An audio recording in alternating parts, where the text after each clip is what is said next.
والخطوط الوهمية اللي على الورق دي بتتحول لخنادق حقيقية جدا على الأرض. أكيد. وعشان نفهم اللغز ده، الجولة التفصيلية بتاعتنا النهاردة بتعتمد على مصادر دسمة جدا. احنا بنعتمد على مقاطع وثائقية تاريخية، والأهم من كده بقى الملف التاريخي الشامل للنزاع الحدودي المغربي الجزائري. الملف اللي صدر في مايو 2026. بالظبط، هو ده. الملف ده بيقدم تشريح دقيق جدا لكل الأحداث. بس قبل ما نغوص في التفاصيل دي، ولازم أقول ده بوضوح لأي حد بيسمعنا، المصادر اللي معانا بتلمس عصب حساس جدا سياسيا وتاريخيا جدا، ده ملف مليان ألغام. عشان كده احنا هنا دورنا بس إننا نقرأ الورق المتاح من غير ما نلبس قميص أي فريق. لا مع ده ولا ضد ده، ولا مع اليمين ولا مع اليسار. احنا بس بنعرض اللي مكتوب في المصادر بحيادية تامة، احنا مش بنتبنى أي موقف. بالظبط كده. احنا بس بنحاول نفهم ازاي الكارثة دي حصلت والميكانيزم اللي حركها. طب خلينا نفكك الموضوع ده ونبدأ من الجذور. يلا بينا. عشان نفهم رصاصة انطلقت في أكتوبر 63، مستحيل نبدأ من سنة 63. المصادر بترجعنا لورا كتير، وتحديداً لسنة 1830. فترة طويلة جدا. جدا. قبل التدخل الفرنسي الخريطة كانت واضحة. الإمبراطورية الشريفة المغربية كانت امتداداتها الجغرافية معروفة. ولما فرنسا دخلت الجزائر سنة 30، المغاربة ما وقفوش يتفرجوا. دعموهم، صح؟ الدعم ده كان حاسم جدا على فكرة. فرنسا كقوة استعمارية لقت إن المقاومة الجزائرية وتحديداً مقاومة الأمير عبد القادر الجزائري بتستخدم الأراضي المغربية كقاعدة خلفية. يعني يضربوا الفرنسيين ويرجعوا يستخبوا في المغرب. بالظبط، فاهم قصدي؟ فرنسا شافت إنه مستحيل تخدع الجزائر طول ما الباب الخلفي ده مفتوح، فقررت إنها لازم تكسر الإرادة المغربية دي. وده اللي وصلهم لصدام عسكري مباشر في معركة إيسلي سنة 1844. معركة إيسلي دي كانت كارثة عسكرية على المغرب، وانتهت بانتصار فرنسا وفرض شروط قاسية جدا. ومن هنا بقى جت معاهدة ليلة مغنية سنة 1845، وهنا بقى مربط الفرس اللي فجر كل حاجة بعدين. إزاي؟ بصي، المعاهدة دي كان فيها بنود لرسم الحدود بين الجزائر اللي بقت تحت الحكم الفرنسي والمغرب. لكن فرنسا تعمدت تسيب الحدود الجنوبية اللي هي المناطق الصحراوية من غير أي تحديد دقيق. وسابوها عايمة كده؟ أيوة. الحجة اللي اتقالت وقتها إيه؟ إنها أراضي خالية غير قابلة للسكن، ومفيش أي داعي لتحديد حدود في رمال ما فيهاش لا مية ولا زرع. بس لو بصينا على الوثائق التاريخية اللي في الملف بتاعنا، هنلاقي إن ده ما كانش خطأ عفوي خالص، ولا حتى كسل من اللي بيرسم الخرايط. تقصدي إنها كانت مقصودة؟ مقصودة ومدروسة بعناية جدا. دي كانت ثغرة قانونية فرنسية.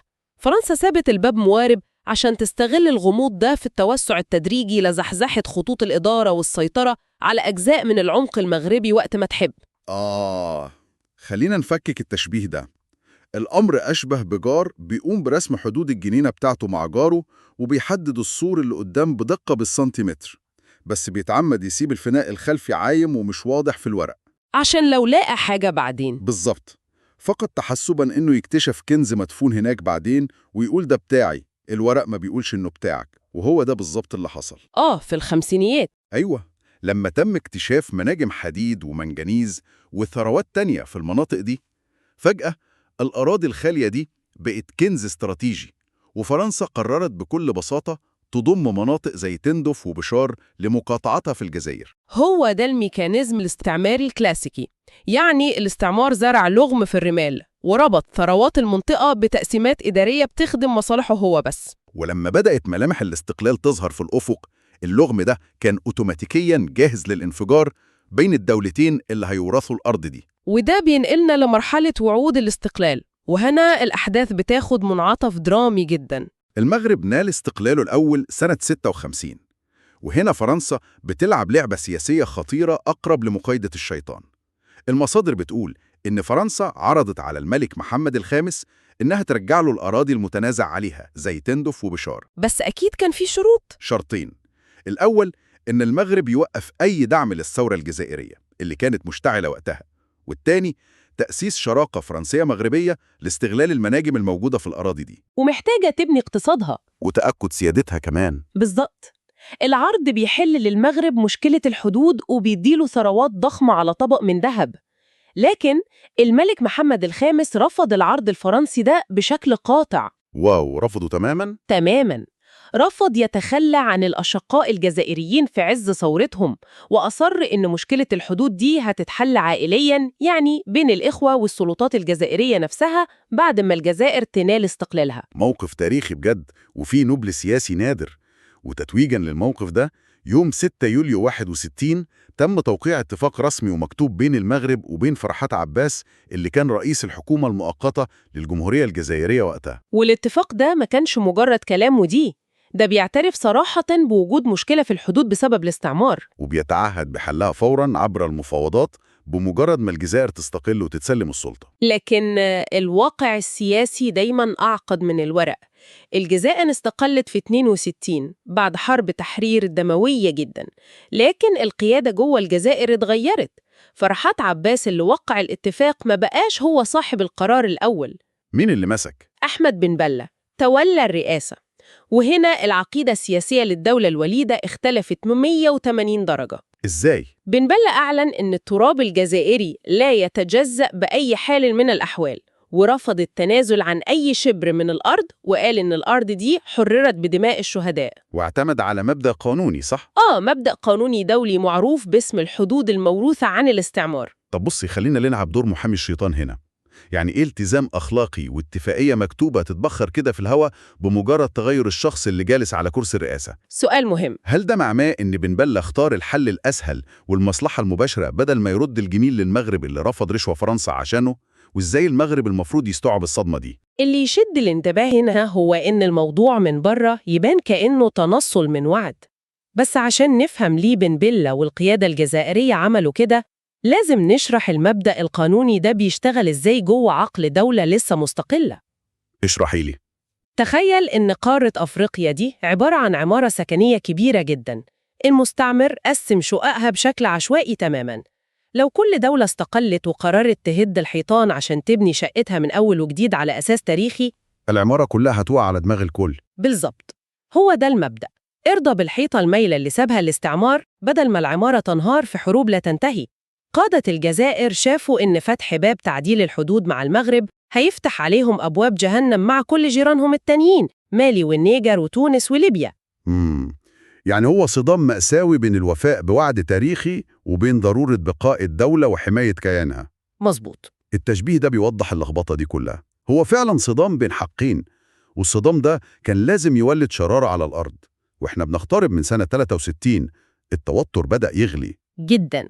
في مارس 63 الملك الحسن الثاني اللي تولى الحكم في المغرب بعد وفاة والده محمد الخامس زار الجزائر وذكر بن بلة بالاتفاق القديم. لكن بن بلة طلب تأجيل فتح الملف. وكان مبرره إيه؟ مبرره كان إن الجزائر لسه بتتعافى من آثار حرب تحرير بشعة ومحتاجة تبني مؤسسات الدولة الأول.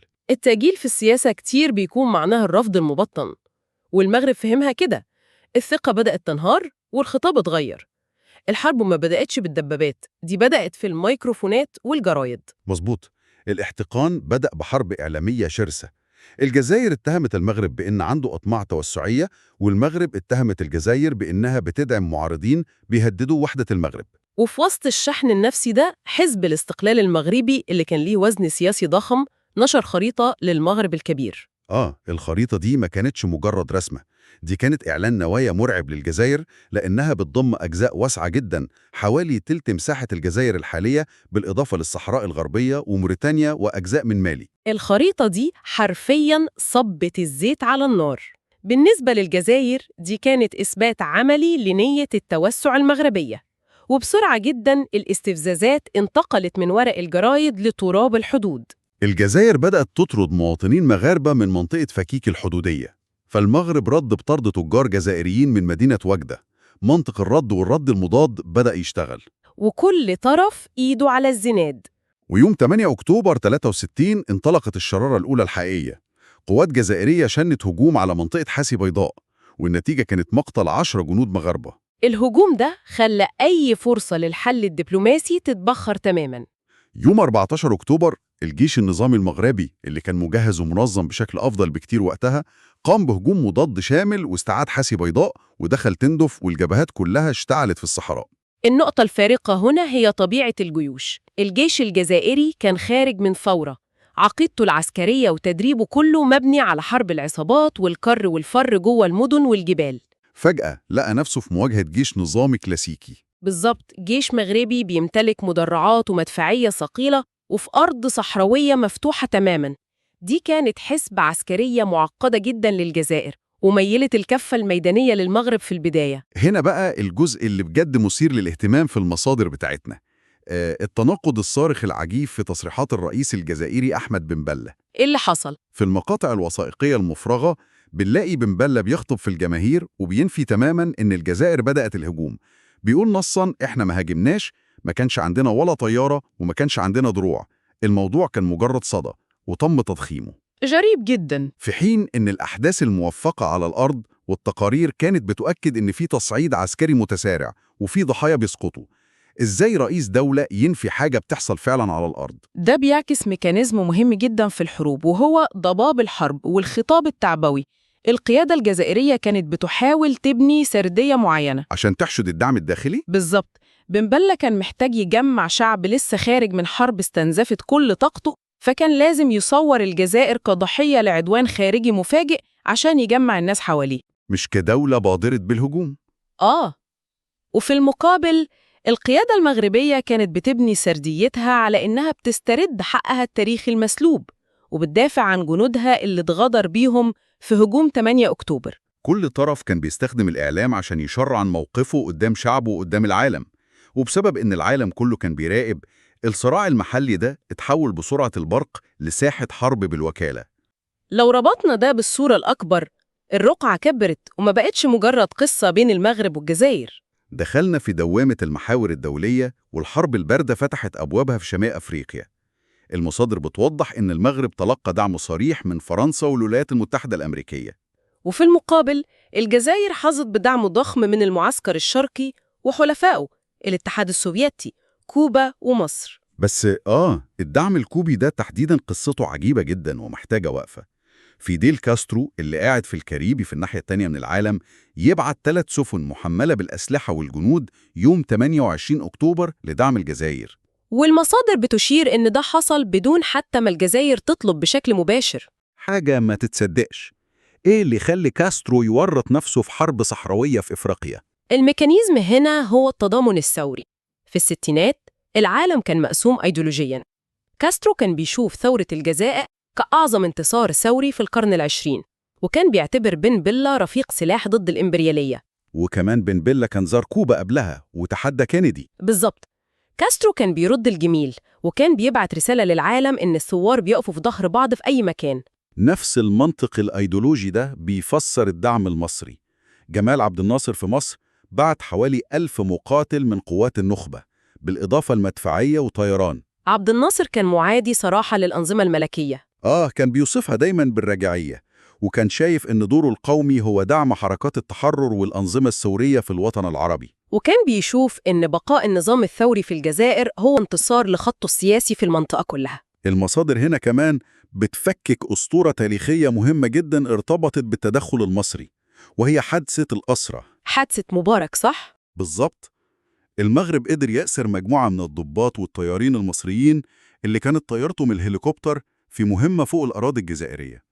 ولسنين طويلة طلعت شائعة قوية جداً إن الرئيس المصري الأسبق حسني مبارك كان من ضمن الأسرى دول. بس الملف بينفي ده. بينفيه تماماً، وبيقطع الشك باليقين، وبيأكد بالأدلة أن مبارك لم يكن ضمن الأسرى اللي ظهروا في الفيديو اللي عرضه المغرب وقتها، رغم أن الطيارين المصريين فضلوا فعلاً في القصر لحد مؤتمر القمة العربية سنة 64. التدخلات الدولية دي سواء الكوبية أو المصرية أو الغربية غيرت طبيعة النزاع تماماً.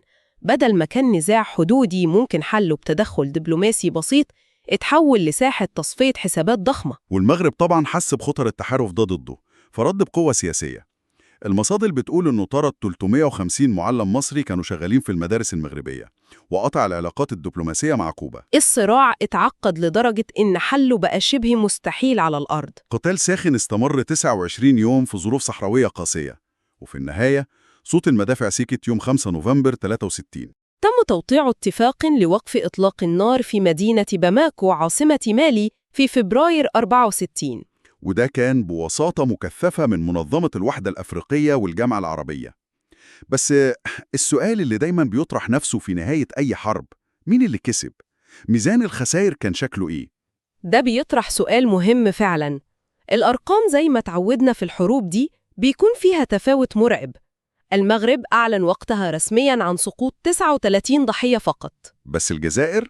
الجزائر مطلعتش أي أرقام رسمية وقتها، لحد ما طلع تصريح مفاجئ من وزير الخارجية الجزائري رمضان العمامرة في سنة 2021 اعترف فيه إن خسائر الجزائر تجاوزت 850 قتيل. يا نهار أبيض، فرق ضخم جدا. ده بيبين شراسة الآلة العسكرية النظامية قدام تكتيكات حرب العصابات. بس المصادر بتشير لمفارقة أعمق من الأرقام دي، اللي هي من الناحية العسكرية الميدانية المغرب حقق تفوق ساحق، لكن من الناحية السياسية والدبلوماسية الجزائر هي اللي انتصرت في النهاية. التناقض ده بيشرح إزاي الحروب بتنتهي على طاولات المفاوضات مش في الخنادق. الجزائر انتصرت سياسياً لأن منظمة الوحدة الأفريقية أقرت مبدأ احتفاظ كل دولة بحدودها وقت الاستقلال يعني الأراضي المتنازع عليها تندوف وبشار فضلت للجزائر بشكل نهائي ورسمي. الحدود لم تتغير سنتيمتر واحد بعد كل الرصاص ده. بس التكلفة الحقيقية ما كانتش في الأرض، التكلفة كانت في النفوس. الثقة اتدمرت تماماً. الخلاصة المرعبة في الوثائق إن الحرب دي تركت إرث نفسي وسياسي مستدام، جرح غائر بين بلدين جيران لغتهم واحدة ودينهم واحد وتاريخهم مشترك، وبقت دي العدسة المشروخة اللي بيبصوا بيها البعض في كل أزمة لحد النهاردة. إرث ثقيل وكئيب فعلا. يعني لو لمينا خيوط النقاش بتاعنا ده خطوط وهمية، مجرد حبر على ورق، تعمدت قوى استعمارية تسيبها غامضة عشان تحمي مصالحها وتسرق معادن في المستقبل، وتحولت لبركة دم. وعود سياسية واتفاقيات مكتوبة اتنست بسبب تغير الأنظمة ومبدأ الحفاظ على بقاء الدولة، وكل ده اتعجن في أجندات الحرب الباردة عشان يخلق شرخ مزمن في شمال أفريقيا. هي دي تراجيديا خريطة ما بعد الاستعمار. دول بتورث صراعات ما صنعتهاش وبتدفع ثمن قرارات اتخذت في عواصم أوروبية من مئات السنين. وعشان كده المصادر دي بتسيبنا قدام سؤال مرعب الواحد يطرحه على نفسه وهو بيبص لأي خريطة. ماذا لو كانت خريطة أفريقيا دي اترسمت بأيدي شعوبها بناء على الروابط الثقافية والجغرافية الحقيقية، بدل مساطر الاستعمار اللي بتدور على المعادن؟ بالظبط. كم عدد النزاعات اللي بنشوفها النهاردة في العالم وهي في الحقيقة مجرد أشباح لمعاهدات من القرن ال19؟ دي جغرافيا ملغمة ولسه فيها ألغام كتير ما انفجرتش، مستنية بس حد يدوس عليها. جولة النهاردة بتخلينا نفهم إن التاريخ ما بيموتش، هو بس بيستخبى تحت الرمل. شكراً لكل اللي تابعونا ونشوفكم في جولة جاية.